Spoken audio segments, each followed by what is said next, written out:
All friends, मेरे legal advice by Sheikh Javed Mohammad advocate channel पर आपका स्वागत है। आज के हम बहाली हकूक ए जोजियत, जिसको हम दाम्पत्य संबंधों की पुनर्स्थापना का दावा भी कह सकते हैं या conjugal rights, restitution of conjugal rights, इसका भी दावा हम कह सकते हैं। आज के हमारे वीडियो का बड़ा महत्वपूर्ण टाइटल और टॉपिक है, इसी पर हम चर्चा करेंगे। अक्सर जब भी हम कोर्ट में जज साहब के समक्ष दावा लेकर जाते हैं, खास तौर से मुस्लिम विधि के तहत दाम्पत्य संबंधों की पुनर्स्थापना का, तो जज साहब अक्सर वकील साहब से कहते हैं कि इस पे वो कानून लिख कर लाएं आप कि ये किस कानून के तहत आप लेकर आए हैं। चूंकि हिंदू विधि के तहत धारा 9, हिंदू जो विधि है उसके तहत धारा 9 के तहत एडीजे कोर्ट में दावा पेश किया जाता है दाम्पत्य संबंधों की पुनर्स्थापना का, हिंदू विवाह अधिनियम 1955 के तहत। लेकिन मुस्लिम लॉ में ऐसी कोई धारा नहीं है। इस कारण अक्सर, मतलब हमेशा ऐसा नहीं होता है, लेकिन अक्सर जो न्यायाधीश महोदय उनके द्वारा कह दिया जाता है, तब वकील साहब के सामने बड़ी विपरीत परिस्थिति उत्पन्न हो जाती है। उनके समक्ष ये सवाल उठता है कि आखिर ये हम किस धारा के तहत, क्योंकि मुस्लिम विधि में कोई धारा दी हुई नहीं है, तो किस कानून के तहत हम इसके शीर्षक में धारा लिखें या नियम लिखें या कोई आदेश लिखें। तो आज के वीडियो में हम इसी टॉपिक पर चर्चा करेंगे कि कंजुगल राइट्स का जो दावा है मुस्लिम विधि के तहत वो किस प्रकार तैयार किया जाएगा, उसमें कौन से नियम, कौन से कानून, कौन से कायदे लिखे जाएंगे, और भारत का सबसे पहला दाम्पत्य संबंधों की पुनर्स्थापना का जो प्रकरण है, मुंशी बुजलुर रहीम विरुद्ध शमसुन निसा बेगम 1867 11 MIA 551 प्रिवी काउंसिल, ये भारत में सबसे पहला जो है सर दाम्पत्य संबंधों की पुनर्स्थापना का दावा है। और इसके आधार पर यह बताया गया है कि एक मुस्लिम व्यक्ति दाम्पत्य संबंधों की पुनर्स्थापना का दावा कोर्ट में पेश कर सकता है। ये 1867 का है, 1947 के पूर्व का है सर, देश आजाद होने से भी पहले का। और प्रिवी काउंसिल ने इसको डिसाइड किया है। इसमें क्या फैक्ट दिए गए हैं, इसके क्या तथ्य हैं, क्या नियम है, इस पे भी हम चर्चा करेंगे। और ये एक ऐतिहासिक फैसला कह सकते हैं सर हम इसको, क्योंकि इस फैसले का हवाला बाद के कई जजमेंटों में दिया गया है, सर्वोच्च न्यायालय के जजमेंटों में और उच्च न्यायालय के फैसलों में भी दिया गया है। उनकी भी लिस्ट मैंने तैयार करके रखी है कि ये जो बुजलुर रहमान, मुंशी बुजलुर रहीम का जो प्रकरण है 1867 का, किन किन प्रकरणों में इसका हवाला दिया गया है। तो जब हमारे सामने ये प्रश्न उठता है कोर्ट में जज साहब के समक्ष, और जज साहब कहते हैं कि इस पे आप अधिनियम और धारा लिख के लाएं, तो आज के इस वीडियो में वो समस्त जानकारी मैं आपके लिए लेकर आया हूं और वो समस्त कानून आपके लिए लेकर आया हूं, जिसके तहत आप कोर्ट में जज साहब को बता भी सकते हैं, दावे की ड्राफ्ट भी कर सकते हैं, दावा पेश भी कर सकते हैं। आज के इस वीडियो की मैंने एक ई बुक भी तैयार की है, उसकी लिंक इसी वीडियो के नीचे डिस्क्रिप्शन बॉक्स में मैंने आपको दे दी है। और ये सारी जानकारी जो मैंने आपको अभी दी है, ये सब कुछ मैंने ई बुक के अंदर रिटर्न रूप में लिख कर रखा है, क्योंकि मेरे कई व्यूवर्स का कहना है कि सर आप जो भी वीडियो बनाए उसका ई बुक हमें जरूर उपलब्ध कराएं PDF के रूप में। उसकी लिंक मैंने वीडियो के नीचे डिस्क्रिप्शन बॉक्स में दे दी है। यदि आपको आवश्यकता महसूस हो तो आप उसको वहां से परचेस कर सकते हैं। आज के वीडियो में जो ई बुक है उसको कुल 4 अध्यायों में बांटा गया है, जिसमें अध्याय नंबर 1 में निकाह का महत्व एवं शरीयत में पत्नी का फर्ज, अध्याय 2 में पत्नी द्वारा बिना कारण घर छोड़ना शरीयत और फिका के अनुसार, अध्याय 3 में भारतीय कानून में पति का अधिकार, अध्याय 4 में समाधान सुलह दुआ शरीयत के अनुसार। और इस ई बुक को सर मैंने 4 भाषाओं में लिखा है, हिंदी, उर्दू, अरबी और अंग्रेजी। इसके अधिकांश भागों को मैंने 4 भाषाओं में अनुवाद किया है, क्योंकि ये मैटर ओनली फॉर भारत से रिलेटेड नहीं है। ये चूंकि ऑल इंडिया में जितने भी मुस्लिम देश हैं वहां पे भी यही शरीयत, यही कानून लागू होते हैं। लेकिन मैंने जो ई बुक तैयार की है उसमें शुरुआत में उसका जो मुख्य फोकस है वो भारतीय न्यायालयों में किस तरीके से दावा पेश किया जाएगा उसके संबंध में है। और जो बाद में जो अन्य जानकारियां मेरे द्वारा दी गई है वो सिर्फ भारत तक ही सीमित नहीं है, वो भारत के बाहर भी सभी देशों में उसको सुना और समझा जा सकता है। इसलिए मैंने इस ई बुक को अरबी भाषा में भी तैयार किया है और उर्दू भाषा में भी तैयार किया और अंग्रेजी भाषा में भी तैयार किया है और हिंदी भाषा में भी तैयार किया है। तो अब सर हम बिना देरी करे आज के वीडियो में जो हमारे मुख्य टॉपिक हैं उसको मैं एक बार आपको बता देता हूं कि यह दावा किस कानून के तहत किया जाएगा, इसके बारे में हम चर्चा करेंगे। नंबर 2 है प्रस्तावित कानूनों का उल्लेख जो जज साहब को दिखाया जाएगा। नंबर 3 है यह दावा किस न्यायालय में पेश होगा, नंबर चौथा है मुख्य बातें जो वाद पत्र में होंगी, क्या क्या बातें होंगी। और मुंशी बुजलुर रहीम विरुद्ध शमशुन्निसा बेगम 1867, 11 MIA 551, प्रीवी काउंसिल का भारत का सबसे पहला दाम्पत्य संबंधों की पुनर्स्थापना का प्रकरण, उस पर भी हम चर्चा करेंगे। और छठे नंबर पे कोर्ट में इसको कैसे प्रयोग में लाया जाएगा। और सातवें में अन्य बात के जजमेंटों में भी मुंशी बुजलुर रहमान का हवाला दिया गया है। और वाद पत्र की ड्राफ्ट, बहाली हकूक जोजियत, ये 4 भाषाओं में मैंने इस दावे की ड्राफ्ट भी तैयार की है। तो आइए सर, अब हम बिना देरी करे ई बुक की ओर बढ़ते हैं, जहां मैंने सभी महत्वपूर्ण बातें आपके लिए सिलसिलेवार तैयार करके रखी हैं, ताकि यदि आप एक एडवोकेट भी हैं तो आप उस ड्राफ्ट को, उस कानून को उपयोग करके आसानी से कोर्ट में जज साहब के समक्ष मुकदमा पेश कर सकते हैं। मेरे द्वारा भी अभी जस्ट मुकदमे पेश किए गए पुनर्स्थापना के। ये फाइल है मेरी, लेके बैठा हुआ हूं मैं, जो मैं आगे आपको इसमें बताऊंगा। हालांकि मैंने तो सर कोई धारा भी नहीं लिखी, सिर्फ स्टार्टिंग में जो सिंपल सा लिखा था मेरे द्वारा, तो यही लिखा गया था। मैं आपको इसमें बता देता हूं वीडियो में आगे बढ़ने से पहले। वाद वास्ते दाम्पत्य संबंधों की पुनर्स्थापना की घोषणा किए जाने हेतु बाबत वाद मूल्य 500 रुपए, निश्चित न्याय शुल्क 500 रुपए पर वाद पेश है। और व्यवहार न्यायाधीश महोदय वर्ग 2 के न्यायालय में मेरे द्वारा पेश किया गया था। क्योंकि ये एक कॉन्ट्रैक्ट है और मुस्लिम विधि में विवाह को एक कॉन्ट्रैक्ट के तरीके से देखा जाता है। और जब कोई व्यक्ति, पति या पत्नी में से दोनों में से कोई भी उस अनुबंध का उल्लंघन करता है तो दूसरे पक्ष को अधिकार होता है कि वो अनुबंध का पालन कोर्ट के द्वारा करवा सके। और ये निम्नतम सिविल न्यायालय में पेश होता है। इसमें सिविल प्रक्रिया संहिता 1908 की धारा 9 पर भी हम चर्चा करेंगे। और कुटुंब न्यायालय अधिनियम 1984 की धारा 7 की उपधारा 2 पर भी हम चर्चा करेंगे। तो सभी एडवोकेट्स के लिए, और हालांकि सभी एडवोकेट्स बुद्धिजीवी हैं, अधिकांश वकील साहब इस बात को जानते हैं, लेकिन बहुत सौ को पता नहीं होता है। जैसे मुझे भी नहीं पता था शुरू में, फिर मैंने भी सर्च की, खोज की, तो मुझको पता लगा। ऐसे बहुत से लोगों को नहीं मालूम है। विधि के छात्र जिन्होंने नई वकालत की शुरुआत की है वो, और जो वकालत कर रहे हैं वो, उन सभी के लिए बड़ा ही महत्वपूर्ण, और एक आम और खास व्यक्ति के लिए भी, ऐसा नहीं है कि सिर्फ वकीलों के लिए भी, ये प्रत्येक व्यक्ति के लिए बड़ा उपयोगी वीडियो है। तो आइए सर, अब आगे की जानकारी मैं आपको उसी बुक के अंदर से देता हूं। Let's go sir. जैसा कि सर आप देख रहे हैं कंप्यूटर स्क्रीन पर, मुस्लिम लॉ में पत्नी घर छोड़ दे तो क्या करें। दावा, बहाली हुकूक जोजियत, पति के अधिकार की पूरी कानूनी जानकारी। वाद पत्र जो प्लेंट है, बहाली हकूक जोजियत, दाम्पत्य अधिकारों की पुनर्स्थापना का वाद, इसको हिंदी में बोला जाता है, उस पर भी हम चर्चा करेंगे। ये वीडियो में जो विषय सूची तो सर आपको मैंने पढ़ के बता दी है, अध्यायों की, 4 अध्यायों की, उसके अंदर क्या हो है, ये सारी डिटेल जानकारी हम बाद में चर्चा करेंगे। सबसे पहले हम सर इस पॉइंट पर आ जाते हैं। देख रहे हैं आप हिंदी, अरबी, उर्दू सभी भाषाओं में। सबसे पहले सर हम उस बात पे आ जाते हैं, यह दावा किस कानून के तहत किया जाएगा। भारत में मुसलमानों के लिए यह दावा सिविल प्रक्रिया संहिता 1908 की धारा 9 के तहत, और मुस्लिम पर्सनल लॉ, जिसको हम शरीयत एप्लीकेशन एक्ट 1937 की सहायता से दाखिल किया जाता है।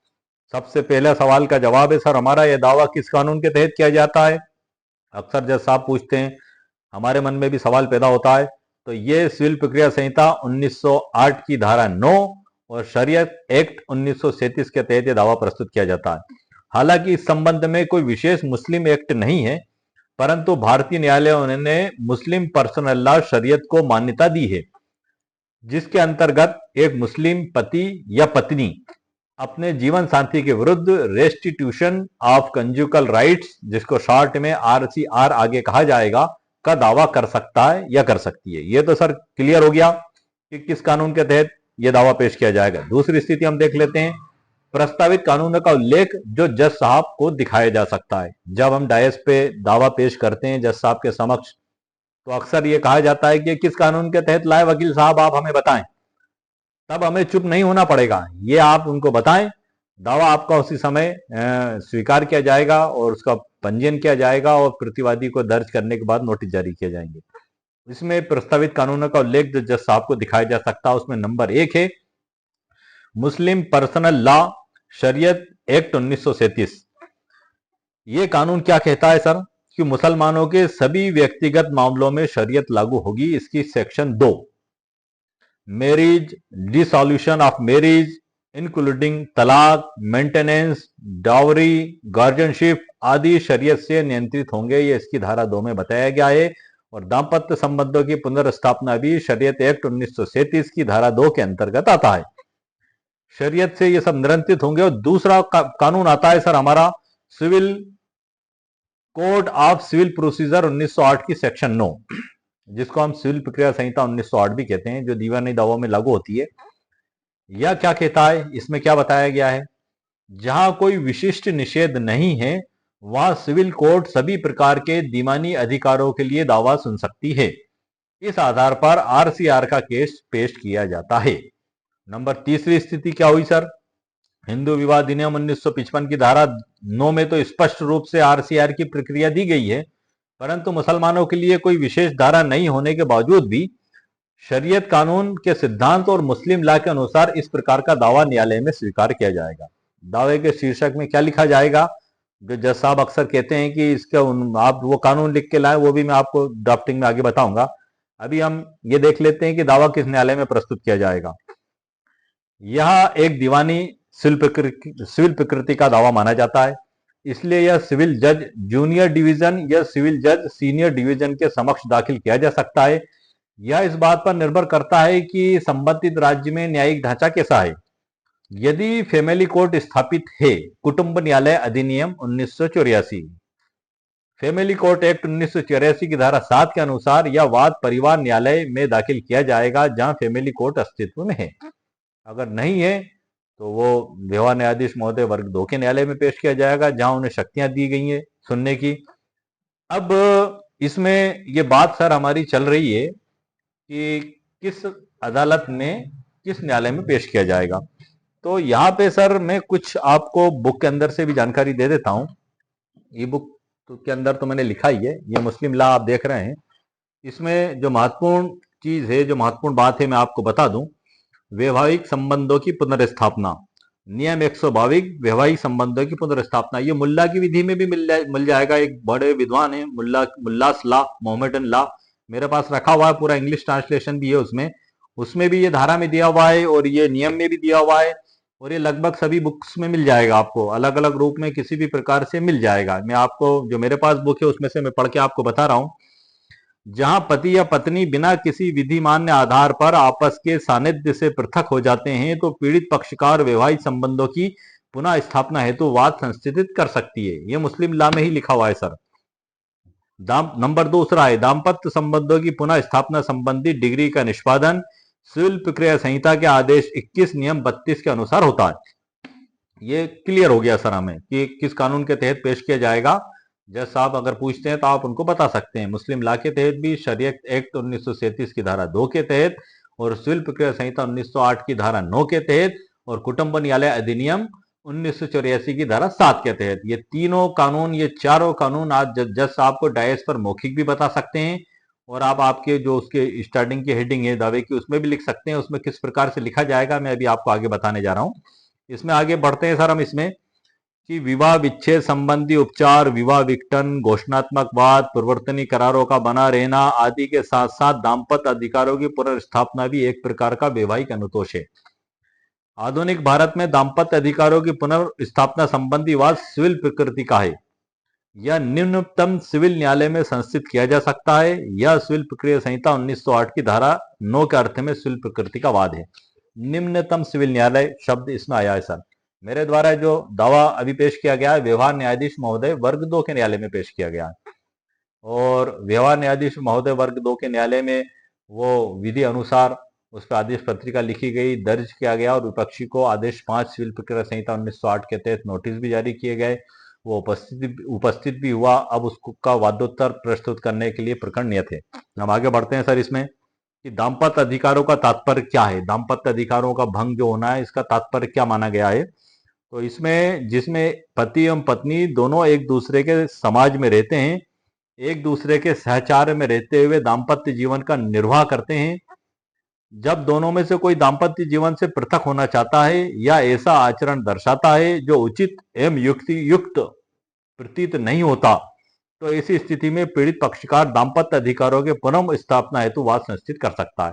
तैयब जी एक विद्वान हुए हैं, उन्होंने भी इसमें जो बात बताई है उसको भी मैं आपको पढ़ के बता देता हूं। जहां पति या पत्नी दोनों में से कोई बिना किसी विधिपूर्ण आचरण के, बिना किसी विधिपूर्ण आधार के एक दूसरे के सानिध्य से पृथक हो जाते हैं या वैवाहिक दायित्व के निर्वाह की अवहेलना करते हैं, तो न्यायालय के सम्मुख पीड़ित पक्षकार द्वारा दाम्पत्य अधिकारों की पुनर्स्थापना हेतु वाद संस्थित किया जा सकता है और पीड़ित पक्षकार को इस प्रकार उसका विधिक अधिकार दिलाया जाता है जिसका उपभोग करने के लिए वह अधिकृत है।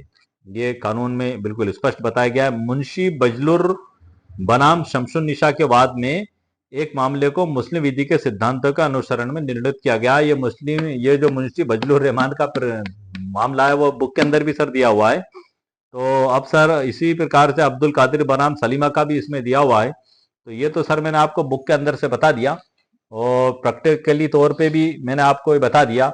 अब हम इसमें आगे बढ़ते हैं कि मुख्य बातें जो वाद पत्र में होना चाहिए, क्या क्या बातें वाद पत्र में होना चाहिए। मैं प्रैक्टिकली मेरा खुद का दावा भी लेके बैठा हुआ हूँ सर, जो मैं आपको उसके अंदर से भी मैं आपको जानकारी बता दूंगा और उसके अलावा जो मैंने ई बुक के अंदर लिखा हुआ है उसके अंदर से भी मैं आपको जानकारी देता चलता हूँ, क्योंकि ये सवाल अक्सर पैदा हो जाता है हमारे समक्ष।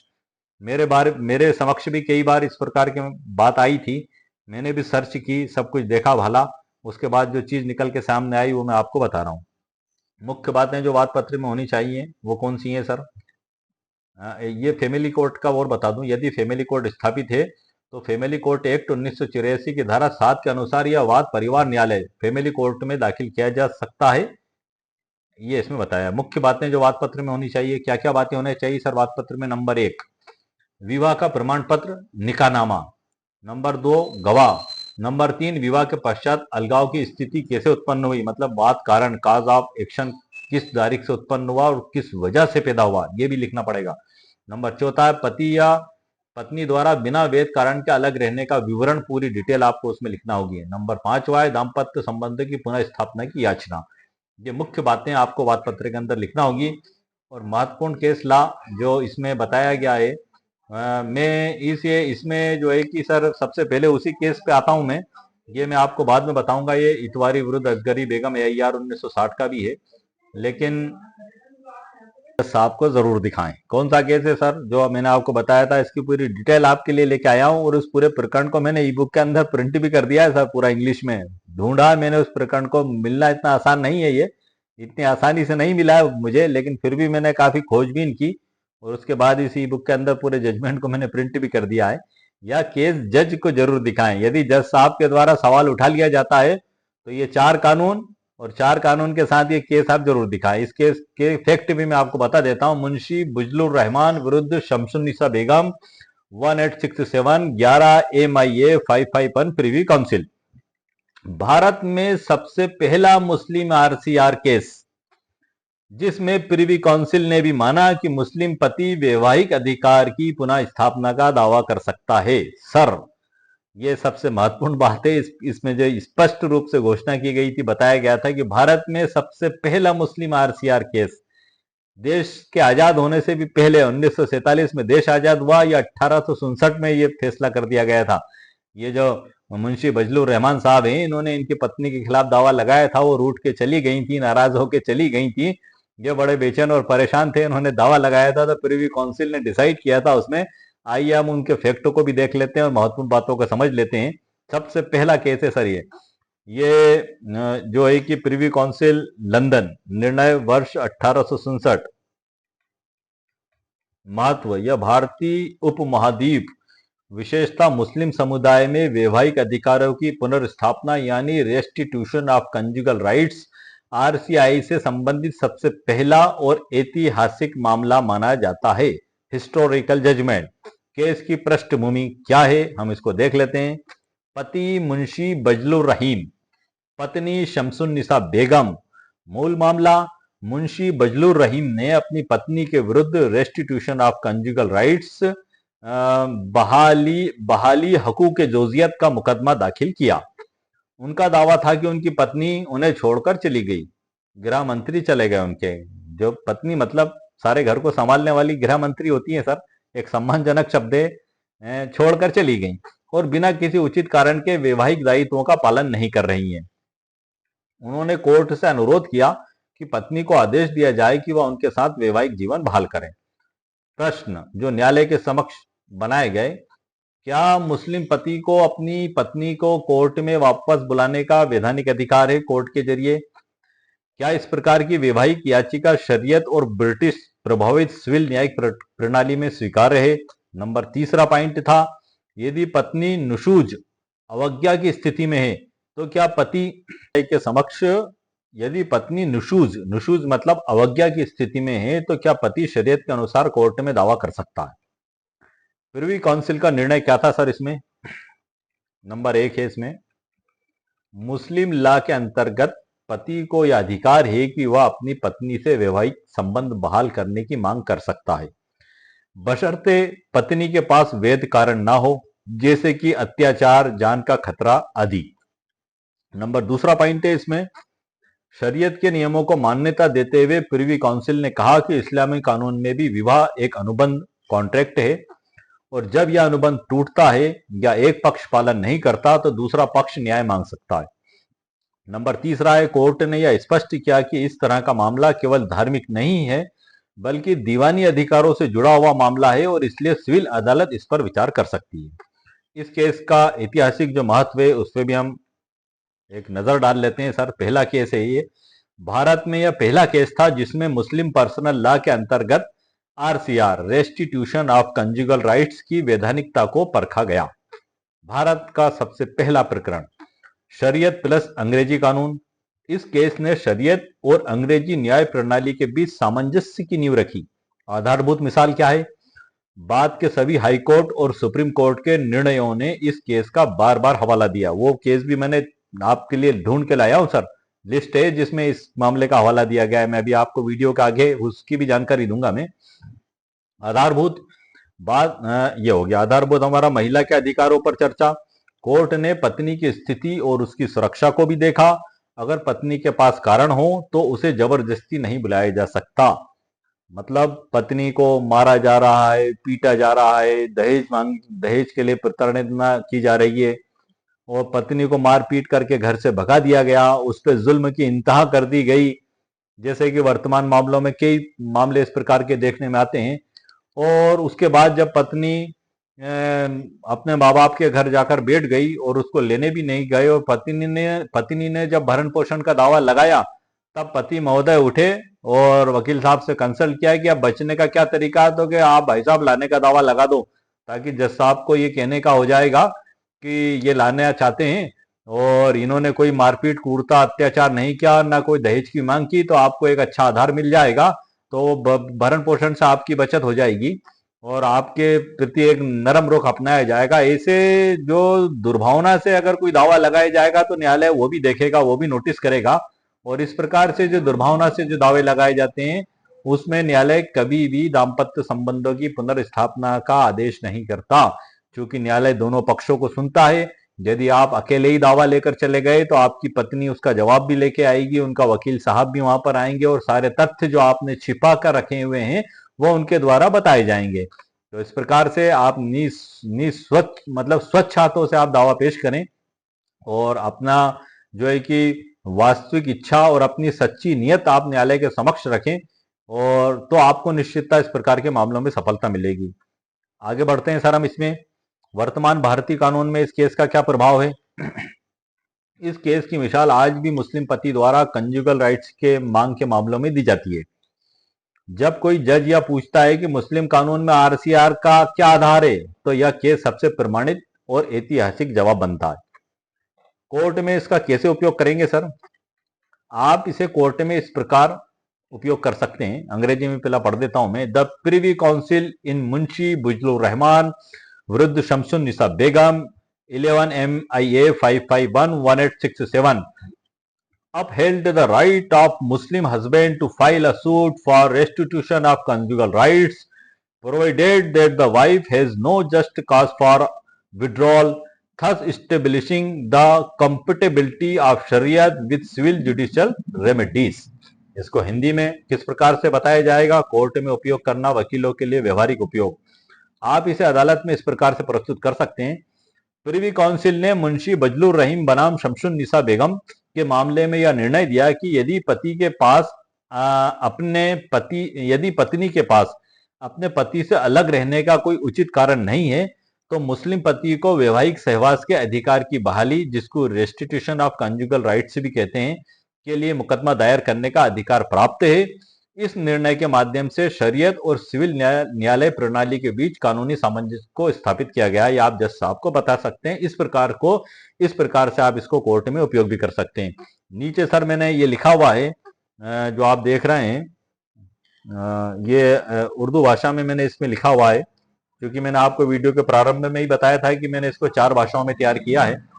और इसी प्रकार से जो है कि निष्कर्ष भी इसका सर हम थोड़ा सा देख लेते हैं, फिर कुछ महत्वपूर्ण बातों पे हम मेन बात पे इसके बाद सीधे दावे की ड्राफ्ट पर चलेंगे, और बाद में फिर जो दूसरे जजमेंट है और किन किन प्रकरणों में बिजलुर रहमान के निर्णय का हवाला दिया गया, उन सब पे भी हम चर्चा करेंगे। क्या क्या पेश करें जज साहब को?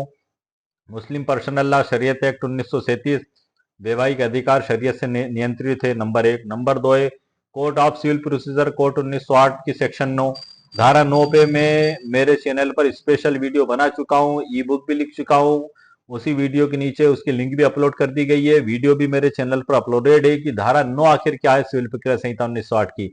आप इस वीडियो को मेरे चैनल पर जाकर देख सकते हैं, स्पेशली अगर आप देखना चाहें तो। अगला है तीसरा फैमिली कोर्ट एक्ट 1984 की धारा 7 का हवाला आप बता सकते हैं। फैमिली कोर्ट एक्ट पे तकरीबन 20 वीडियो मेरे द्वारा बनाए गए सर, कुटुंब न्यायालय अधिनियम 1984 पर। सभी मेरे चैनल पर अपलोडेड हैं। उनकी ई बुक भी उन्हीं वीडियो के नीचे डिस्क्रिप्शन बॉक्स में उनकी लिंक दे दी गई है, आप उन्हें वहां से प्राप्त कर सकते हैं।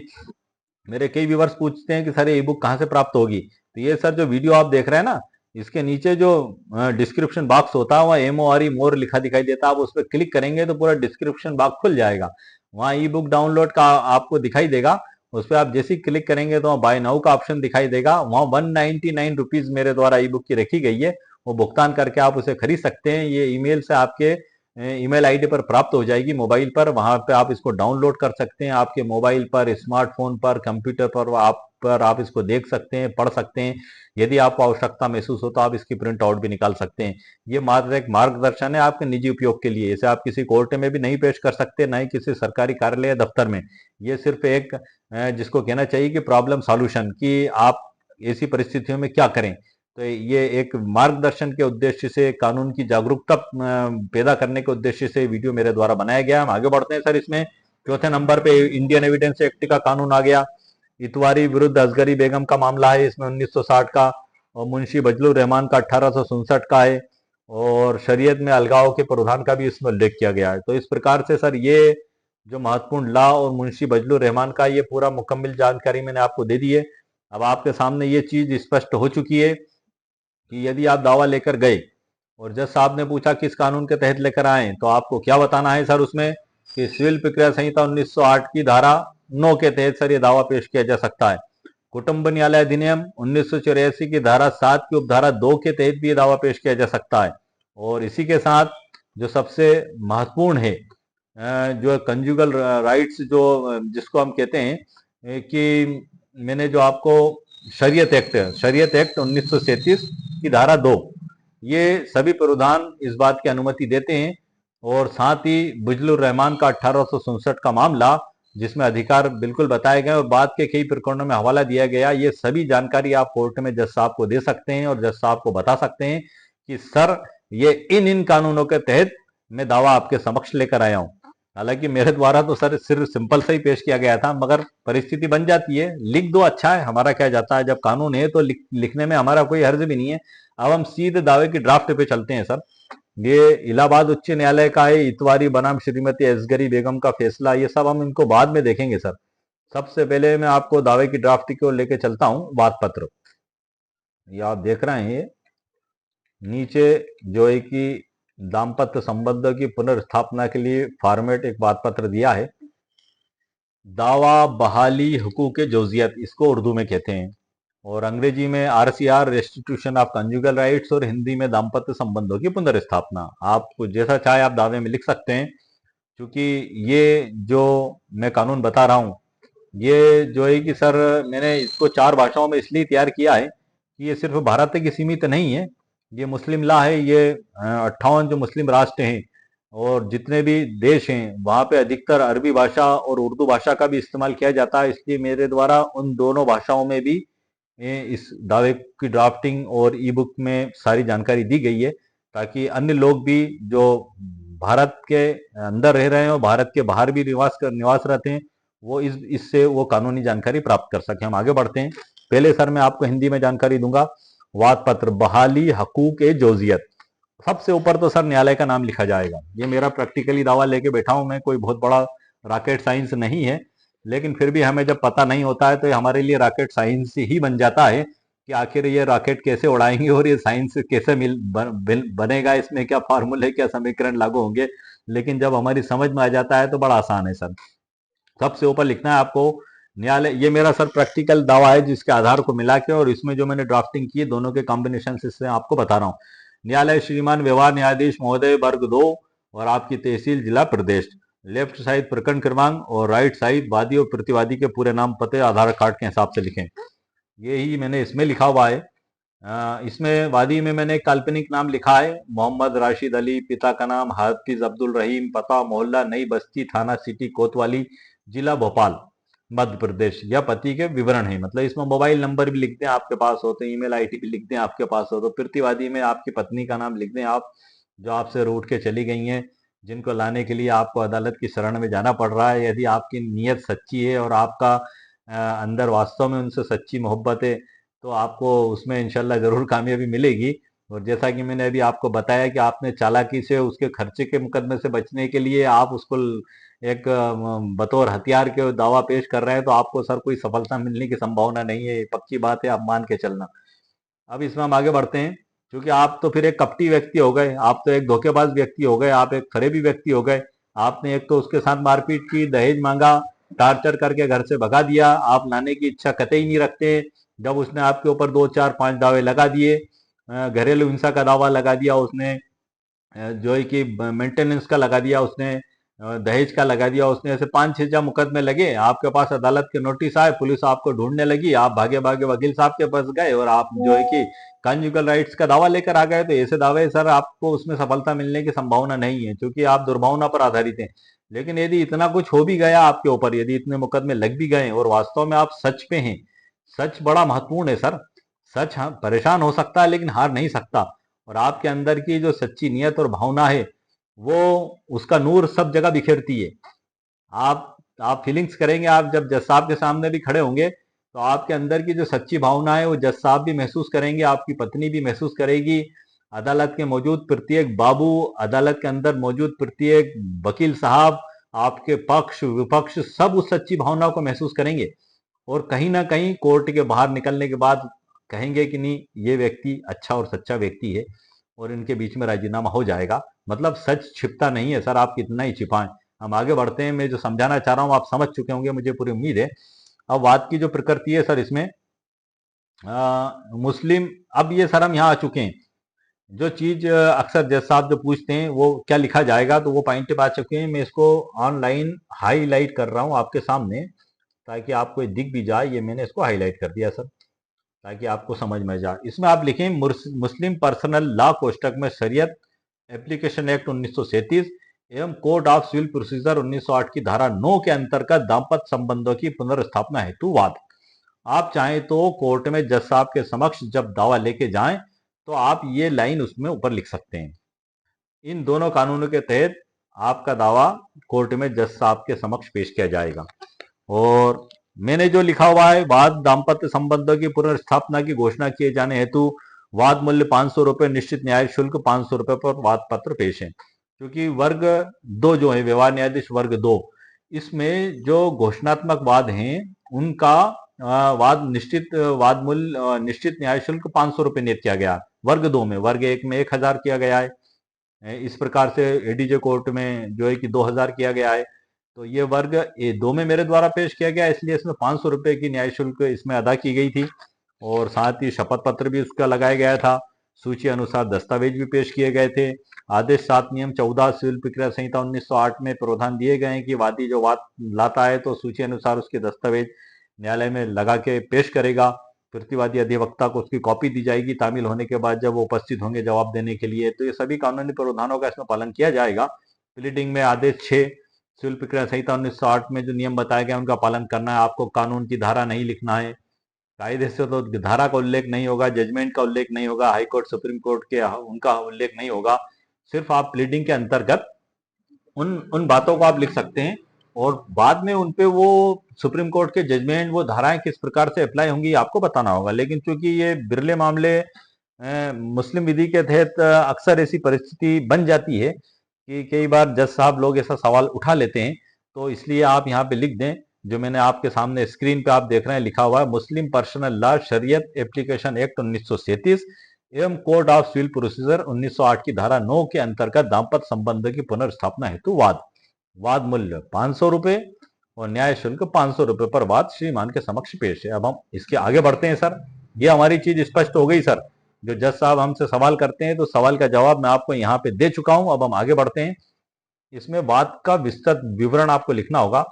उसमें पॉइंट नंबर 1 है जो मैंने इसमें लिखा हुआ है, यह एक आइडल ड्राफ्टिंग है, इसको आप अपने केस की परिस्थिति के हिसाब से तब्दील कर सकते हैं। वादी एवं प्रतिवादी का निकाह दिनांक को मुस्लिम रीति रिवाज के अनुसार संपन्न हुआ था जिसमें पक्षकार बालिग और निकाह योग्य थे। नंबर दूसरा पॉइंट है, निकाह के समय निर्धारित मेहर राशि थी जिसमें राशि जगह जिसमें छोड़ी गई है नगद अदा किया गया था और राशि बकाया है। नंबर तीसरा पॉइंट है हमारे दावे का, निकाह के उपरांत वादी एवं प्रतिवादी पति पत्नी के रूप में साथ रहते रहे एवं वैवाहिक जीवन निर्वाह करते रहे। समय अवधि भी लिख दें आप, कितने साल कितने महीने। अगला पॉइंट है चौथा इसका दावे का, यह कि दिनांक से प्रतिवादी बिना किसी वैध कारण के वादी का वैवाहिक साथ छोड़कर मायके किसी अन्य स्थान चली गई और अब तक वापस नहीं लौटी है। नंबर पांचवा पॉइंट है इसमें, यह कि वादी ने सामाजिक स्तर पर कई बार प्रतिवादी को वापस लाने का प्रयास किया किंतु वह पुनः वैवाहिक संबंधों की बहाली हेतु तैयार नहीं हुई है। आपने जो जो प्रयास किए, आप कितनी बार गए, किस दिनांक को किस समय गए, किन लोगों के साथ गए, उन सबके नाम, उन गवाहों के नाम भी इसमें जरा जरूर लिखें। पॉइंट देख लेते हैं दावे का। वादी ने सामाजिक स्तर पर कई बार प्रतिवादी को वापस लाने का प्रयास किया किंतु वह पुनः वैवाहिक संबंधों की बहाली हेतु तैयार नहीं हुई। इसमें जो मैंने आपको बताया था गवाह, जाने की तारीख, समय, दिनांक सब लिखे इसमें। नंबर छठा पॉइंट है सर, शरीयत कानून के अनुसार एक पत्नी को वैध कारणों के बिना पति से संबंध विच्छेद करने का अधिकार नहीं है। नंबर सातवां पेरा है हमारा वाद पत्र का, वादी प्रतिवादी को साथ लेकर वैवाहिक जीवन व्यतीत करना चाहता है और जो इसमें सहायता मांगी जाएगी मांग पत्र जिसको हम कहते हैं, उसको भी हम देख लेते हैं कि किस प्रकार से सहायता मांगी जाएगी। नंबर 1, यह डिक्री पारित की जाए कि प्रतिवादी बिना वैध कारण के वादी से अलग रह रही है।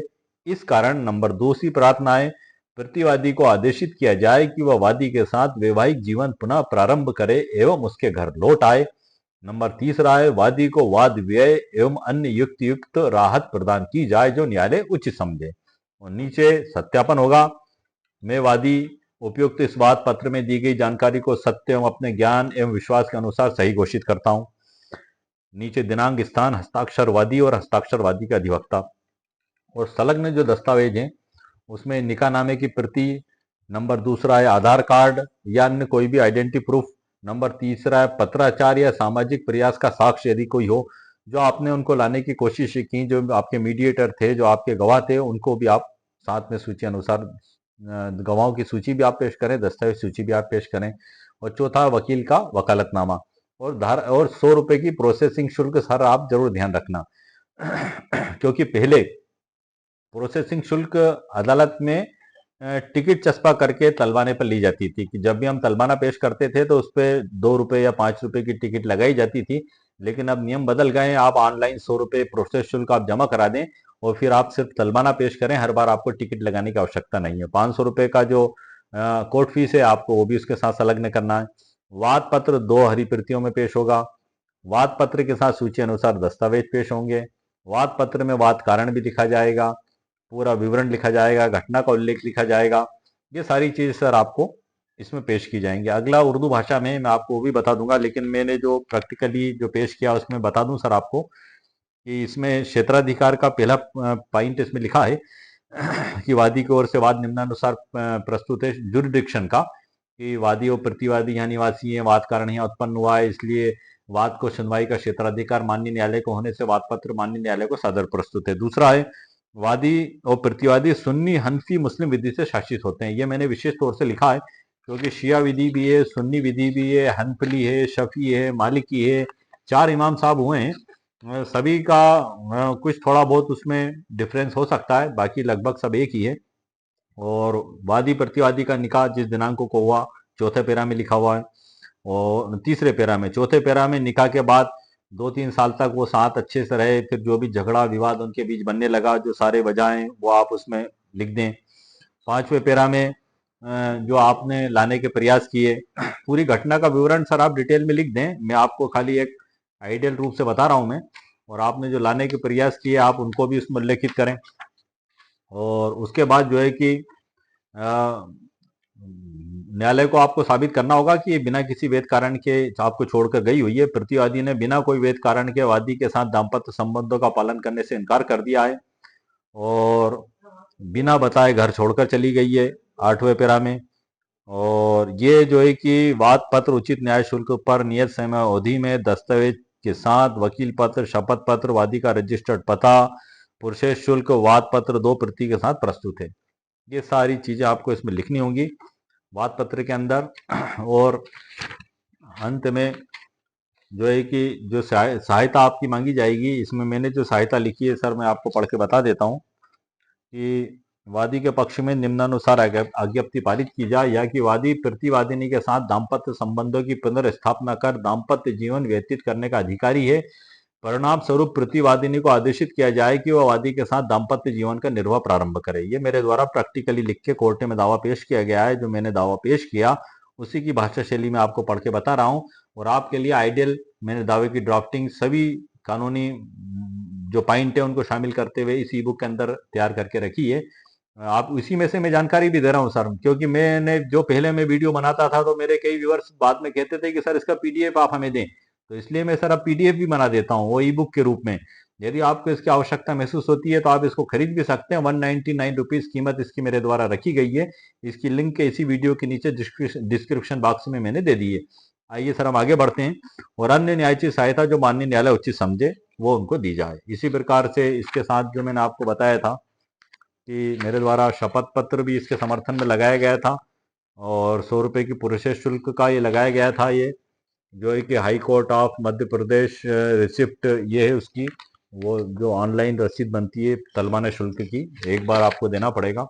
और ये जो है कि कोर्ट फीस का ये स्टाम्प है 500 रुपये का, ये भी आपको ऑनलाइन ही जमा होगा। ये सब लगाने के बाद फिर आप कोर्ट में सर इसमें दावा पेश कर सकते हैं। और उसने जो जो दस्तावेज बताए थे, जैसे कि उसने कुछ रिपोर्टें की थी, उनके बीच में राजीनामे की कोशिशें हुई थी, तो वो राजीनामे भी मेरे द्वारा इसमें पेश किए गए कि लोगों के बीच में क्या क्या प्रयास किए गए थे, उन लोगों के नाम वो डॉक्यूमेंट्स पेश किए गए थे। ये तलबाने की पर्ची है सर, इसको आप जरूर ध्यान रखें। ये इसको आप जरूर ले लिया करें जब आप तलबाने विभाग में बाबू के पास जाते हैं, क्योंकि इसमें कई बार क्या होता है, मेरे सामने भी एक बड़ी विपरीत स्थिति आकर बन गई थी। मैं आपको बता देता हूँ, ये उर्दू भाषा की ड्राफ्ट में जाने से पहले मैंने भरण पोषण के मामले में जो मैं जो है कि महिला की तरफ से था, उसमें केस हम जीत भी गए। लगभग 6-7 साल हो गए। वो परेशान होकर महिला ने बीच में 2-1 साल तो आना ही छोड़ दिया। क्यों? क्योंकि न्यायालय में हम बार बार तलबाना पेश करते, ये तलबाना बार बार हम पेश करते, मैं प्राप्ति रखता हूँ हर बार, और पुलिस उनको पकड़ के ही नहीं ला रही। हर बार कुछ ना कुछ बहाना, हर बार कुछ ना कुछ बहाना। महिला जो है कि नाराज होके, मतलब नाराज क्या, हताश होके घर ही बैठ गई। 2 साल निकल गए सर, लेकिन मैं उसकी तारीख पेशी नियम से बढ़ाता रहा। मैंने संपर्क करने की कोशिश की लेकिन संपर्क नहीं हो पाया। तकरीबन 2.5 साल बाद फिर वो महिला ने मुझसे फिर संपर्क किया, वो फिर कोर्ट में पेशी पे आने लगी। काफी परेशान और दुखी थी। अब यहाँ पे एक थोड़ी सी गौर करने वाली बात ये थी सर कि जो पेचीदगी मेरे साथ आई थी, हो सकता है और किसी के साथ आई हो या ना आई हो, लेकिन ये मेरा प्रैक्टिकल एक अनुभव मैं आपको बता रहा हूँ। कोर्ट में जज साहब के समक्ष जिस दिन मेरे इस मुकदमे की तारीख थी, उसके उसी दिन एक और प्रकरण भी था। एक जो दूसरे वकील साहब हैं, उन्होंने धारा 144 BNSS 2023 के तहत भरण पोषण का मुकदमा पेश किया था और वो मुकदमे को बड़ी तीव्र गति से चलाने के उसमें कोशिश में लगे हुए थे। और मतलब मैं तो मेरी सीट पे ही बैठा था कोर्ट में, वो बार बार तकरीबन 5 बार जज साहब के समक्ष उपस्थित हो गए कि सर ये आवेदन पे अंतरिम पे बहस सुने, अंतरिम पे बहस सुने। हालांकि अंतरिम का जवाब भी मेरे द्वारा उस समय नहीं दिया गया था। 3 अवसर आप ले सकते हैं, 3 अवसर भी नहीं हुए थे। मैंने न्यायालय से निवेदन भी किया और बाद में फिर मैंने नेक्स्ट पेशी पे उसका जवाब भी दिया, पक्षकारों को जज साहब के समक्ष खड़ा भी किया। तो जो उनकी जो शीघ्र जो गति थी, और उसमें अजीब बात ये हुई कि नेक्स्ट डे ही जज साहब के द्वारा तारीख लगा दी गई, फिर नेक्स्ट डे लगा दी गई, मतलब इतनी शीघ्रता।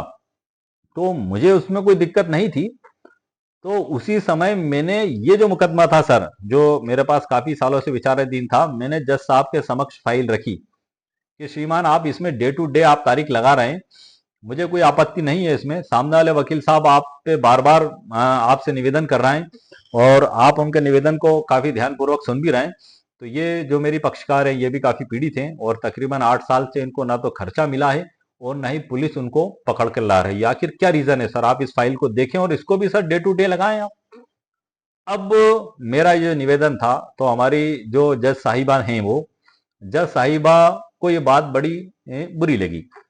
जज साहिबा ये कहने लगी कि वकील साहब आप दूसरे केस का हवाला दे के इस केस में ऐसी बात आप क्यों कर रहे हैं, और आप बताएं आपका केस, आपके केस में आपने तलबाना भी पेश किया कि नहीं मैं इस मुकदमे को ही खारिज कर देती हूं आपके।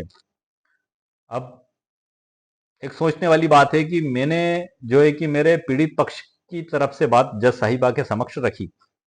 अब जज साहिबा अगर चाहते तो उसको देख भी सकते थे और कह भी सकते थे कि वकील साहब जैसे ये डे टू डे लग रही है, ये अगर डे टू डे हम नहीं भी लगा पाए, लेकिन हम पुलिस को बिल्कुल निर्देश भी देते हैं और आगे आपकी जल्द से जल्द इसमें हम वसूली की कार्रवाई में पूरा न्यायालय इसमें आदेश जो हमने किया उसमें वसूली भी हम आपकी दिलवाएंगे। मतलब न्यायालय ही दिलवा सकता है, एक आम व्यक्ति की ताकत नहीं, क्योंकि कोर्ट को ये पावर दी गई है। लेकिन जज साहब ने फाइल ली और ये अगर मेरे पास नहीं होती सर उस दिन, ये आप जो देख रहे हैं प्राप्ति रसीद, तो उस दिन जज साहब मेरा 8 साल पुराना मुकदमा खारिज कर चुके होते। ये मेरा आपको विशेष निवेदन है, क्योंकि कई बार क्या होता है कि बाबूजी आप तलबाना दे के आ गए, उन्होंने रख लिया और जारी नहीं किया। कई बार जारी होने के बाद वो आदेश पत्रिका में उल्लेखित नहीं होता। अब जज साहब का तो मुझसे कहना था कि वकील साहब बताएं आपके पास कोई कागज हो, नहीं तो मैं आपका मुकदमा खारिज कर रही हूँ। अब एक तो मामला ये था कि 8 साल से मेरी पक्षकार पहले ही परेशान, दूसरा वो वकील साहब डे टू डे तारीख लगा रहे थे। तो मेरा निवेदन ये था कि सर अगर आप इसमें डे टू डे तारीख आप लगा रहे हैं तो इसमें भी लगा दें सर डे टू डे, हमारे पक्षकार को भी कुछ राहत रिलीफ मिल जाएगी। तो वो उसका विपरीत ही आचरण मुझको मिला। अब चूंकि वो न्यायाधीश हैं, अब उसमें मैं इसी कोई न्यायालय के बारे में टिप्पणी नहीं कर रहा हूं, मेरा तो सिर्फ ये निवेदन था। वो माननीय न्यायालय ने उस समय जो भी सोचा हो, जो भी उनके मन में विचार आया हो, वो अपनी जगह है। लेकिन मेरा बताने का मकसद ये था कि ये जो प्राप्ति रसीद थी मैंने उनको बताई और इस बताने की वजह से मेरा प्रकरण खारिज होने से साहब बच गया। और उसमें तो अंतरिम आदेश हो गया, वो महिला की तरफ से थे तुरंत। और ये 8 साल वाला प्रकरण हमारा अभी भी विचाराधीन है मेरे द्वारा। फिर उसका गिरफ्तारी वारंट का तलबाना पेश किया गया और फिर जज साहब से निवेदन किया गया। अब ये हमारी भारतीय न्याय व्यवस्था में कई बार कुछ प्रकरण इस प्रकार से भी लंबे हो जाते हैं। सभी प्रकरण तो हम नहीं कह सकते, लेकिन फिर भी कुछ एक प्रकरणों में ऐसा देखने में आ जाता है। तो उसमें न्यायालय से ही हम निवेदन कर सकते हैं और न्यायालय के द्वारा ही पुलिस अधिकारियों को तंबीह दी जाती है और कहा जाता है कि इसे शीघ्रता से पकड़ कर लाएं। जब उसको पकड़ कर लाते हैं तो उससे पैसे भरण पोषण राशि महिला को दिलाई जाती है। यदि वो नहीं देता है तो उसको जेल भेज दिया जाता है। अब हम आगे बढ़ते हैं सर, हम कुछ और टॉपिक पे चले गए, वीडियो काफी लंबा हो जाता है मेरे कई व्यूवर्स कहते हैं। लेकिन चूंकि सर कानून का मामला है, आप देख रहे हैं कि मैं ना तो कोई बात डबल रिपीट कर रहा हूँ, और ये अगर मैं सभी बातें अगर आपको ना बताऊं तो आप बारीक बातें समझ भी ना पाए, इसलिए सर थोड़ा सा वीडियो लंबा हो जाता है। आप पेशेंस के साथ पूरा वीडियो देखें। अब आप देखें सर, ये पूरा वाद पत्र उर्दू भाषा में मैंने तैयार किया, आप जो कंप्यूटर स्क्रीन पर देख रहे हैं। तो ये जो भी लोग उर्दू भाषा जानते हैं वो इसमें से उसकी ड्राफ्ट को देख सुन और समझ सकते हैं। इसी प्रकार से ये अंग्रेजी भाषा में तैयार किया गया है सर, ये आप देख रहे हैं, यही बात पत्र है, पूरी वही प्लीडिंग है। और उसके बाद फिर जो है कि हमारे अध्याय चालू हुए हैं इसमें। तो ये जो महत्वपूर्ण जानकारी थी सर मैंने आपको इसमें से दी है। अब मैं आपको प्रारंभ से थोड़ा सा परिचय करा देता हूं। जैसा कि आप देख रहे हैं ये ई बुक है, इसका मैंने पढ़ के बता दिया था, बहाली हकूक जोजियत, और इसमें अध्याय वाइज भी मैंने बता दिया था। और इसमें डिस्क्लेमर है, और ये डिस्क्लेमर भी अरबी उर्दू सभी में लिखी हुई है सर मेरे द्वारा। आप देख रहे हैं मैं ई बुक से परिचित करा रहा हूँ सर, आपको परिचित भी कराने का मेरा मकसद यही है कि यदि आपको ऐसा लगता है कि ये ई बुक हमें खरीदना चाहिए, तो मैं इसी में से जानकारी इसलिए दे रहा हूँ ताकि आपको एक पता हो कि आप क्या चीज़ खरीद रहे हैं, क्योंकि मैं सब कुछ आपको बता चुका हूँ। और उसके बाद फिर यदि आपको ऐसा लगता है कि आपके लिए उपयोगी है, तभी सर आप इसको परचेस करें। मेरा बताने का भी मकसद यही है कि ई बुक के अंदर से ही मैं जानकारी दे रहा हूँ, ये जब आप इसको परचेस करेंगे तो यही जानकारी जो मैंने दी आपको वहाँ प्राप्त होगी। अब आगे बढ़ते हैं सर। इसमें ये सभी जानकारी मैं आपको बता चुका हूँ कि दावा किस न्यायालय में पेश होगा, किस धारा के तहत पेश होगा, क्या महत्वपूर्ण बात है। अब इसमें जो कुछ केस लाए सर उसके बारे में बता देता हूँ। तीनों शरीयत act, CPC section 9, Hindu marriage act जो उसमें धारा 9 में दिया हुआ है, जज साहब को संतुष्ट करने के लिए, आपका केस और मजबूत करने के लिए कुछ विधिक प्रावधान और न्यायिक दृष्टांत भी प्रस्तुत किए जा सकते हैं, ताकि आप सिद्ध कर सकें कि मुस्लिम पर्सनल लॉ के तहत भी आरसीआई का दावा वैध है। वो तो वैध है ही सर। वेद है ही, लेकिन मैंने इन चीजों को आपके लिए ढूंढ के इसलिए रख दिया है क्योंकि हम अक्सर असमंजस में पड़ जाते हैं जब जज साहब हमसे कह देते हैं कि वकील साहब ये किस धारा कानून के तहत लेके आ गए। इसलिए मैं इस बात को मैं बता रहा हूँ, आप ध्यान से सुन लीजिएगा। नंबर 1 है सर इसमें फैमिली कोर्ट एक्ट 1984 की धारा 7 सेक्शन 7(1)(a), फैमिली कोर्ट को विवाह, सहवास, वैवाहिक अधिकारों की बहाली आदि से संबंधित सभी दावे सुनने का अधिकार है। इसका जो महत्व है, फैमिली कोर्ट स्थापित है। यह कानून स्पष्ट करता है कि कंजुगल राइट्स के सभी मामले या सुनवाई योग्य हैं, भले ही मुस्लिम हो, हिंदू हो या कोई और हो। दूसरा, इंडियन एविडेंस एक्ट 1872 जो अब 2023 कर दिया गया है। इसमें वो दस्तावेज जैसे निकाहनामा, बातचीत के सबूत, सुलह के प्रयास आप उसमें प्रस्तुत करने के जो नियम है सर, उस नियम के तहत आप एग्जिबिट भी उसमें करवा सकते हैं, ओरिजिनल पेश करके गवाहों के समक्ष, जब आपकी गवाह होगी उस समय। तीसरा, Muslim marriage dissolution act 1939 optional mention. हालांकि ये पत्नी द्वारा पति से अलग होने के दावे से संबंधित है, लेकिन इसका उल्लेख करके आप दिखा सकते हैं कि मुस्लिम लॉ में विवाह की समाप्ति के भी अलग प्रावधान है, जबकि आप तो संबंध बचाने के लिए कोर्ट में आए हैं। यह केस जज साहब को जरूर दिखाएं सर, ये मैं आपको बता चुका हूँ। ये पूरा केस का प्रकरण उपयोग कैसे करेंगे ये भी सर मैंने आपको जानकारी दे दी है। अब हम देख लेते हैं इतवारी बनाम श्रीमती असगरी एवं अन्य। 29 अगस्त 1959 का ये फैसला है, इलाहाबाद उच्च न्यायालय का है सर। इसमें मुख्य बात मैं आपको बता देता हूँ। इसमें इलाहाबाद हाई कोर्ट ने माना है कि मुस्लिम पति रेस्टिट्यूशन ऑफ कंजुगल राइट्स का दावा कर सकता है, ठीक है सर, बशर्ते पत्नी के पास न्याय संगत कारण ना हो। शर्तें भी इसमें लगा दी।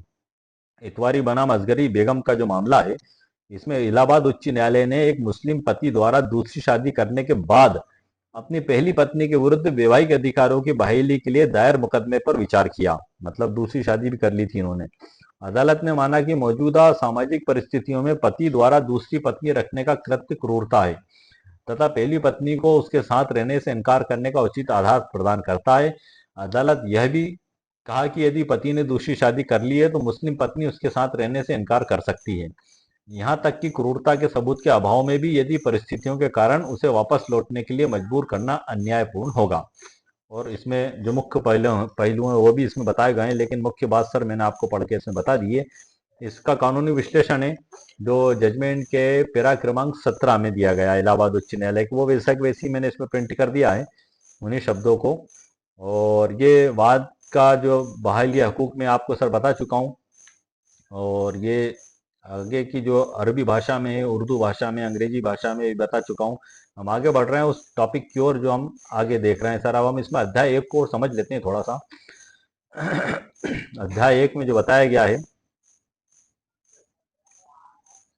ये इसको थोड़ा सा सर मैं आपको बता देता हूँ। मैं यह विषय पूरी दुनिया के मुसलमानों के लिए लाभकारी है, चाहे वे भारत, पाकिस्तान, बांग्लादेश, सऊदी अरब, यूके या अमेरिका में रहते हों। यह शरीयत और कानून दोनों का तालमेल है। उर्दू अरबी में सर इसी भाषा में इसलिए लिखा गया है मैंने, इसमें ये उर्दू में भी लिखा हुआ है मैंने, सेकंड लैंग्वेज। उर्दू मूलतः भारत और पाकिस्तान, बांग्लादेश, आसपास के देशों की भाषा है, लेकिन 25 से अधिक देशों में इसके समझने और पढ़ने वाले मुसलमान मौजूद हैं। इसलिए मेरे द्वारा उर्दू, अरबी, इंग्लिश और हिंदी सभी भाषाओं में इसको लिखा गया है। खास तौर पर यह दीन की जबान मानी जाती है, इसलिए दुनिया भर में मुसलमान इसे खुतबे, दुआ, कानूनी मशवरा, तफसीर, हदीस और इस्लाम शरीयत में प्रयोग करते हैं। ये प्रिवी काउंसिल का सर ये ये जो बजलुर रहमान साहब हैं, उनका जो बजलुर रहमान साहब का पूरा मुकदमा है, ये पूरा मैंने सर इंग्लिश में इसको पूरे जजमेंट को इसमें मैंने ई बुक के अंदर दे दिया है। आप देख रहे हैं, मैं स्क्रॉल करके ले जा रहा हूँ। पूरा पूरा जजमेंट सर इसमें जितने भी पन्ने का है ये इसमें मैंने इसमें रख दिया है, चूंकि एक ऐतिहासिक फैसला है और सबसे पहला मुकदमा है जो एक मुस्लिम व्यक्ति के द्वारा पेश किया गया था। एक ऐतिहासिक फैसला है ये। और ये आप देख रहे हैं, स्क्रॉल करके मैं ऊपर ले जा रहा हूँ सर। इसके बाद फिर मैं उस महत्वपूर्ण अध्याय पर पहुंचने वाला हूँ, जहाँ से हम अध्याय 1, 2, 3, 4 की जानकारी मैं आपको दूंगा। मैं इसको कुछ फास्ट गति से स्क्रॉल स्क्रॉल कर देता हूँ सर, क्योंकि काफी लंबा फैसला है ये में दिया गया है सर। हम उस पर भी आ जाते हैं, ये भी महत्वपूर्ण बात है कि इसका किन किन केसों में हवाला दिया गया, उच्चतम न्यायालय, सुप्रीम कोर्ट या हाई कोर्ट में किन किन मुकदमों में इस फैसले का हवाला दिया गया। उसमें नंबर 1 है फैसला है जो बुजलुर रहमान साहब से शुरू हुआ था। उसके बाद किन किन जजमेंटों में इसका हवाला दिया गया, उसमें नंबर 1 है राज मोहम्मद विरुद्ध सईदा अमीना बेगम, कर्नाटका, HC 1976। इस मामले में कोर्ट ने मुंशी के सिद्धांत को उद्भूत करते हुए कहा कि अगर पति दूसरी शादी करता है और इससे पहले पत्नी को मानसिक या सामाजिक रूप से नुकसान हो तो उसे RCR का दावा करने का अनुमान नहीं होगा, क्योंकि वह इक्विटी का प्रश्न है। अब ये इसमें जो बताया गया है आगे, इसमें वैवाहिक अधिकारों की पुनर्स्थापना के लिए मुकदमे में ये जजमेंट के पैरा क्रमांक 6 में बताया गया है। मुंशी बजलुर रहमान का हवाला देते हुए कि दावा तो कर सकता है, लेकिन यदि वो कपट पूर्वक दावा किया गया है तो उसको अधिकार प्राप्त नहीं होंगे। ये हमारा एक हो गया है। जजमेंट का पैरा क्रमांक 6 का भी मैंने हवाला दे दिया। अब दूसरा है सर इतवारी विरुद्ध असगरी बेगम। इसमें हाई कोर्ट ने स्पष्ट किया कि RCR restitution of conjugal rights एक इक्विटेबल रिलीफ है और क्लीन हैंड्स डॉक्ट्रिन लागू होती है, जो मैं आपको पहले ही सर बता चुका हूं। सच हाथों से आपको अदालत में आना होगा। मुंशी फैसले से उद्भूत किया गया कि कोर्ट को शरीयत के साथ न्याय और शांतिपूर्ण विवेक से काम करना चाहिए। दूसरा जजमेंट है सर इसमें साले जुलेखा विरुद्ध मोहम्मद बिस्मिल्ला, कर्नाटका, HC 2020। अब मैं फटाफट बढ़ता हूं सर आगे, वरना वीडियो लंबे होते चले जाएंगे। पूरी डिटेल मैंने इसमें लिख दी है। और तीसरा है अब्दुल मोइन विरुद्ध रईफा बानो, 2014 का फैसला। उसका पूरी डिटेल भी मैंने दी हुई है। अब इसमें सर हम आ जाते हैं अध्याय नंबर 1 पे, और अध्याय 2 और 3 और 4 हम इसको शॉर्ट में समझ लेते हैं। निकाह का महत्व, कुरान से मार्गदर्शन। ये इसमें जो बताया है, कुरान पाक में अल्लाह पाक ने फरमाया है ताकि तुम उनसे सुकून पाओ। कुरान पाक की सूरत में ये बताया गया है, और उसकी निशानियों में से है कि उसने तुम्हारे लिए तुम्हारी जात से जोड़े बनाए ताकि तुम उनके पास सुकून पाओ, और उसने तुम दोनों के बीच मोहब्बत और रहमत रख दी। बेशक इसमें सोचने वालों के लिए निशानियां हैं। स्पष्टीकरण में इसमें जो नीचे दिया गया है कि मूल उद्देश्य सुकून, शांति, मोहब्बत, प्रेम, करुणा। ये हदीस से विवाह का महत्व। हदीस तिरमिजी, तुम में सबसे बेहतर वह है जो अपने परिवार मतलब अहले खानदान के साथ अच्छा व्यवहार करता है, और मैं पैगंबर मोहम्मद सल्लल्लाहु अलैहि वसल्लम अपने परिवार के साथ सबसे अच्छा हूँ। तिरमिजी हदीस 3895। ये हदीस कोट की गई है सर मेरे द्वारा। ये हदीसें सर मैंने लिख दी हैं, ये सब कुछ मेरे द्वारा जिसमें लिखा गया है, और जहाँ तक मुझसे बन सका है इसको सही सही लिखने की कोशिश की गई है।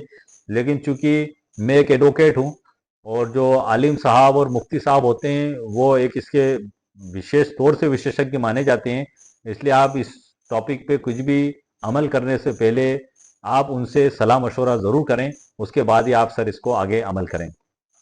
स्पष्टीकरण में पति पत्नी का रिश्ता अखलाक नैतिकता पर आधारित होना चाहिए।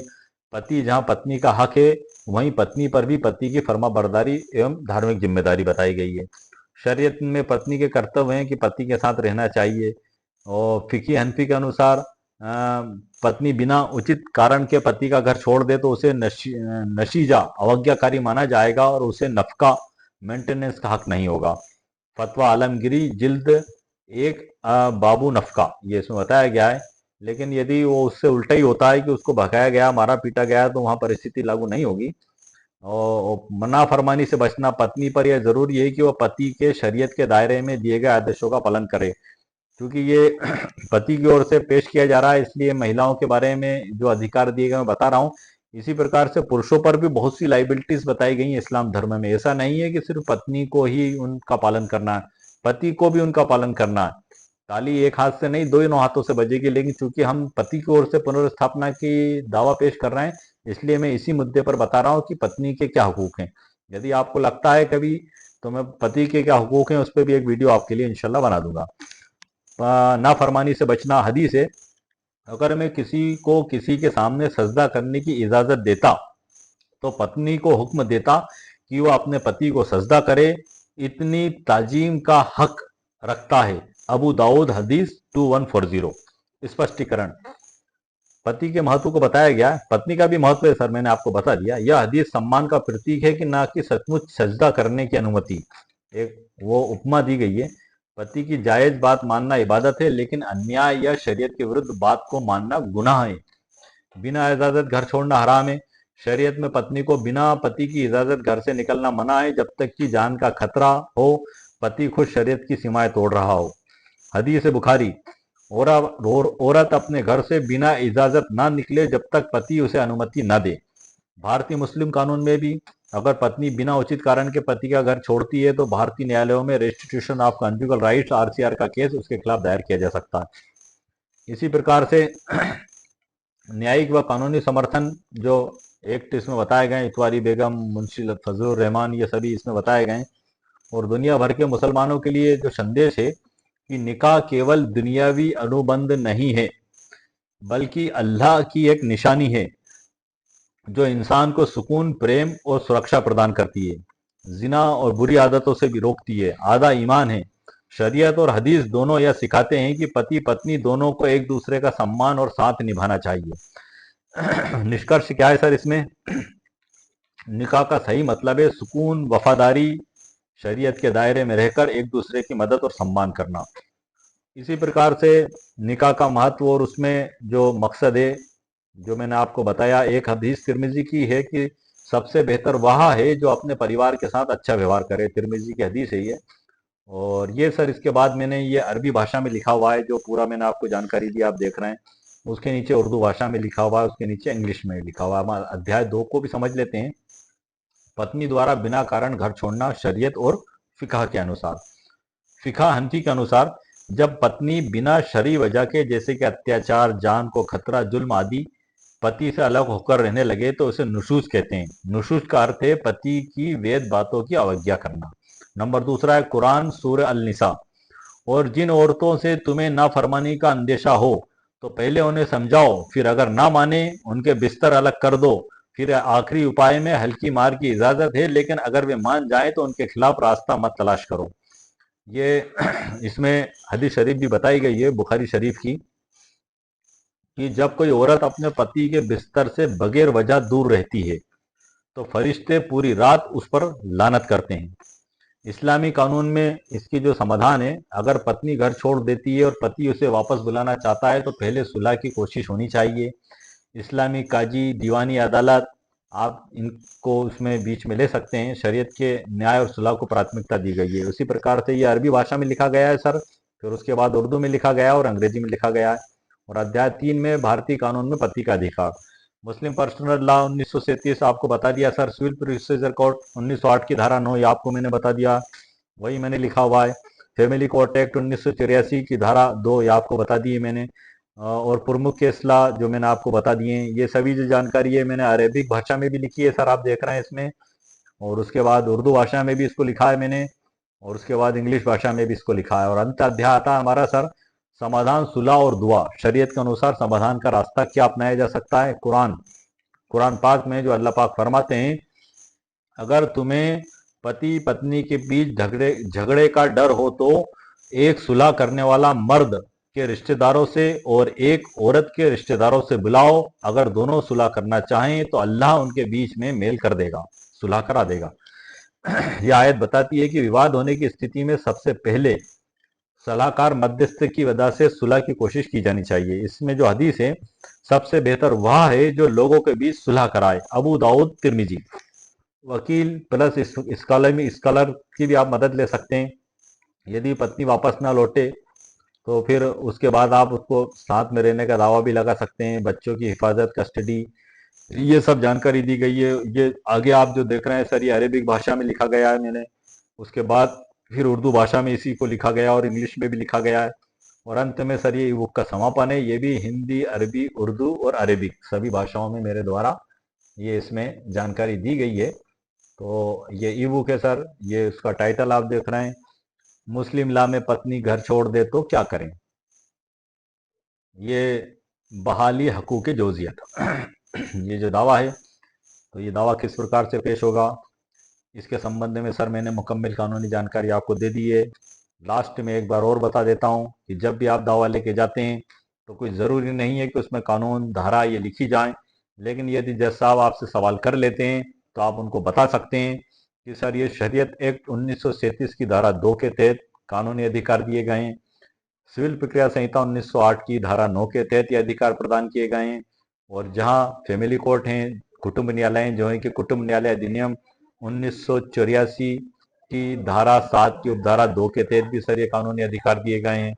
तो ये सारी चीजें आप जज साहब को मौखिक भी आप बता सकते हैं और उस दावे के शीर्षक में भी लिख सकते हैं, जैसा कि मैंने ई बुक के अंदर आपके लिए प्रिंट किया हुआ है दावा। तो आज के वीडियो में सर मैंने इस टॉपिक पे पूरी मुकम्मल कानूनी जानकारी आपको दे दी है, क्योंकि ये एक ऐसा विषय है कि अक्सर एक डाउट क्रिएट होने लगता है, एक कन्फ्यूजन बनने लगता है कि आखिर ये किस लॉ में किस उसमें होगा, कहाँ इसका कानून दिया गया है। तो मैंने आज आपको ए टू जेड वो प्रथम व्यक्ति बुजलुर रहमान जिसने भारत में सबसे पहले पुनर्स्थापना का दावा पेश किया था, उसकी जो साइटेशन है वो ढूंढ के लाया हूं सर। वहीं से शुरुआत की और बाद में जिन जिन जो है कि फैसलों में उनका उल्लेख किया गया उन फैसलों का भी मैंने हवाला दिया है, और जो कानून इसमें इस्तेमाल होंगे उनका भी मैंने आपको जानकारी दी है। और दावा किस प्रकार से ड्राफ्ट होगा वो हिंदी भाषा में, अरेबिक भाषा में, उर्दू भाषा में और अंग्रेजी भाषा में, 4 भाषाओं में दावा भी मैंने इसमें ड्राफ्ट कर दिया। ये भाषाएं चूंकि कुछ लोग उर्दू भाषा जानते हैं, कुछ लोग अरबिक भाषा जानते हैं, कुछ लोग इंग्लिश में समझना चाहते हैं, तो वो मैंने सभी के लिए विशेष तौर से इसी ई बुक में सारी जानकारी लिखी है। क्योंकि ये एक मिलाव का मैटर है सर, कि दो परिवार उजड़ने से बच जाए तो इससे भला अच्छी नेकी और क्या होगी। क्योंकि कई बार क्या होता है सर कि शादी होने के बाद छोटी छोटी बातों पे झगड़ा हो जाता है पति पत्नी के बीच में, उनकी संतानें भी हो जाती हैं, पता लग रहा है कि 2 बेटियां हैं एक बेटा है, झगड़ा हो गया, पत्नी बच्चों को लेकर माँ बाप के घर चली गई और उनके बीच में सुलह होने की कोई संभावना ही नहीं हो रही है, और खुदा ना खास्ता उनके बीच में तलाक हो गई। अब उन बच्चों के ऊपर जो बिजली गिरेगी उन मासूम बच्चों पे, वो दर्द वो उनके अलावा उनके माँ कौन महसूस करेगा सर बताएं। वो तो छोटे से बच्चों का जीवन खिलने से पहले ही बर्बाद हो गया। सपोज करें कि पत्नी ने दूसरी शादी कर ली, पति ने दूसरी शादी कर ली, उन मासूम बच्चों को कौन रखेगा। यदि पत्नी ने जहाँ शादी की उसने रखने से मना कर दिया, या पति लेके भी चला गया अपने बेटों को और उसने जो नई शादी की वो महिला उनको एक्सेप्ट नहीं कर रही है, तो कहीं ना कहीं एक बर्बादी का एक बहुत बड़ा मामला शुरू हो जाता है सर। तो इसलिए जहां तक कोशिश की जाए पुनर्स्थापना की ही कोशिश की जाए, तलाक से बचा जाए, लेकिन कहीं मामला ऐसा हो जाए कि जो है कि जान का खतरा हो गया और सुलह की कोई गुंजाइश ही नहीं बच रही है, और वास्तव में बड़ा ही जालिम और बुरा व्यक्ति है दोनों पक्षों में से कोई भी एक, तो फिर उस प्रकार से सर फिर वो एक अंतिम स्टेज होती है कि आप जो है कि उसमें फिर आप बैठ के आपसी सहमति से आप तलाक लें या न्यायालय के माध्यम से तलाक लें, वो जो भी प्रकार बताए गए हैं उसमें उनका इस्तेमाल आप करें मुस्लिम पर्सनल लॉ के तहत, शरीयत एक्ट के तहत, लेकिन 100% आप प्रयास करें सुलह समझौते का। शादी टूटने से बचाने के कुल 50 तरीके, एक तरीका नहीं सर, कुल 50 तरीके, इस पे तकरीबन 1 घंटे का मैंने वीडियो बनाया है, और मनोवैज्ञानिक तौर से और विधि अनुसार क्या क्या प्रयास किए जा सकते हैं उन 50 प्रयासों को उदाहरण के साथ उस वीडियो में मैंने लिखा है, ताकि पति पत्नी का घर उजड़ने से बच जाए और उनके बीच वापस वैवाहिक संबंध स्थापित हो जाए और उनकी गाड़ी सुचारू रूप से चलने लगे। कुछ वैचारिक मतभेद हो जाते हैं सर कई बार, तो उन वैचारिक मतभेदों को बैठ के आप कंसल्ट कर लें, क्लियर कर लें। हालांकि कुटुंब न्यायालय अधिनियम 1984 में जो है कि उसमें सुलह समझौते का भी प्रयास किया जाता है, और तमाम मुख्य मकसद ही उसका ये रहता है। वकील को भी उसमें एक तरीके से धारा 13 के तहत रोक इसलिए दी गई है कि न्यायालय स्वयं प्रयास करता है कि इनके बीच में सुलह समझौता करके इनको राजी खुशी के साथ घर भेज दिया जाए, लेकिन जब मामला नहीं संभलता है, नहीं सुलझता है, तब उसमें न्याय प्राप्ति के लिए वकील साहब को भी उसमें अनुमति दी जाती है। हालांकि वकील साहब के द्वारा दावा पेश किया जाता है, वो केस प्रैक्टिकली उन्हीं के द्वारा लड़ा जाता है, लेकिन कानून में प्रावधान भी है, उसमें धारा 11 में बंद कमरे में भी सुनवाई का प्रावधान दिया गया है, धारा 29 में अपील का भी प्रावधान दिया गया है कि 30 दिन के अंदर हाईकोर्ट में उसकी अपील की जाएगी।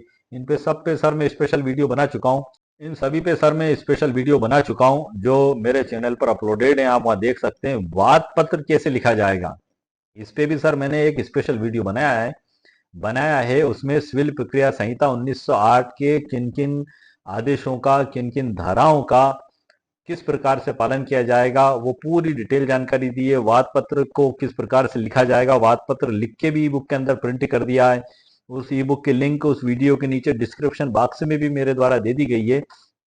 तो इस प्रकार से वाद पत्र, धारा 9, family court act, notary act और भारतीय बीएनएस 2023 और बीएनएसएस 2023 और भी कई विभिन्न लॉ टॉपिकों पर मेरे द्वारा वीडियो और ई बुक लिखी जा चुकी हैं। और ये जो ई बुक है ये मेरे स्टोर पर उपलब्ध है। वहाँ तकरीबन 100 से ऊपर ई बुक मेरे द्वारा अपलोड की जा चुकी हैं, जिसको प्रॉब्लम सॉल्यूशन ई बुक के नाम से जाना जाता है। और ये ई बुक है क्या सर, ये विभिन्न कानूनों का एक संग्रह है जो विभिन्न कानूनों को मेरे द्वारा एक जगह इकट्ठा करके आपके सामने प्रस्तुत किया जाता है कि उनका किस प्रकार से इस्तेमाल करके आप आपकी समस्या का समाधान कर सकते हैं। क्योंकि एक आम व्यक्ति के लिए संभव नहीं है कि विभिन्न कानूनों का संग्रह एक जगह किया जाए, मेरे लिए भी संभव नहीं है, मुझे भी देखना पड़ता है, ढूंढना पड़ता है। जब कहीं जाके उन सबको एक ई बुक के अंदर एक प्लेटफॉर्म पर मैं लेके आता हूँ और ये आपको अंधेरे से उजाले की ओर ले जाने का मेरा एक प्रयास है, एक मार्गदर्शन है, एक विधि की जागरूकता है जो मेरे द्वारा दी जाती है। और मैं चूंकि उसके सूक्ष्मतम पहलू से आपको परिचित कराता हूँ, इसलिए सर थोड़ा वीडियो लंबे हो जाते हैं। तो आप वीडियो को पेशेंस से पूरा आप देखें, क्योंकि आप देखें कि अब मैं भारत का सबसे पहला जो ऐतिहासिक फैसला था उससे लेकर आया आपके लिए। उसके बाद वो जिन जिन केसों में हवाला दिया, हदीसें और जो कुरान की कुछ आयतें और इसके बाद नियम कानून, ये सब मैंने आपको सिलसिलेवार बताए। तो सर इतना समय तो लग ही जाता है। तो उम्मीद है सर आपको मेरा वीडियो पसंद आया होगा। मेरे वीडियो को आप लाइक भी करें, शेयर भी करें, सब्सक्राइब भी करें। ओके, शुक्रिया, थैंक यू सर।